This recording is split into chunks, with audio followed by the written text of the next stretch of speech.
содан кейін алып келгенмен сентябрь айынан бері мен осы магнийді іштім.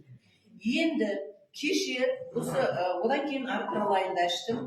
Аяғым тізем іскеннен құтылдым. Әуелі Алла тіземнің ісігінен құтылып, кәдімгідей жаңағы айтқандай отырып тұрғанымнан дұрысталдым, энергия пайда болды.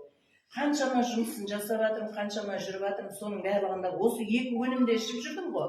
Ендігі қызықты айтайын, соңғы қызық, міне кеше жақында ғана келді, мына Авалайын деген, Авалайынды магнийдан менде қаншама тазаландым, қаншама уже ішім очистка болды. Күнделікті орныма баратын болдым, геморройдан құтылдым. Геморрой деген менің 85 жылдан бастап бар еді. 85 жылы ең бірінші қызымды туғанда ягодичный болып кетті, содан басталып ол геморрой менен кеткен жоқ. Себеп мен бір 4 жылдан 3 жылдан неше түрлі операцияларда болдым да, мен 5-6 түрлі қатты крупный операциялар болды, общий наркоздармен.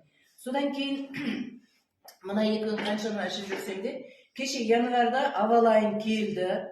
Маған осы жерде Зуля ханым айтты, вообще күшті апай деп бастағаннан кейін жарайды, мен де көрейінші дедім ғой. Ал енді осыны ішкеніме міне бүгін 5-ші күн болды. Енді мен өтірік айтпай қояйын, күніне 1-ақ мезгіл ішіп жүрмін, негізі 3 мезгіл ішу керек, 1 мезгіл ғана ішемін таңертең. Ал енді өзім ішкенде әңгіменің шыны ішімнен шықпай жатқан нәрсе жоқ. Мына Авалайынның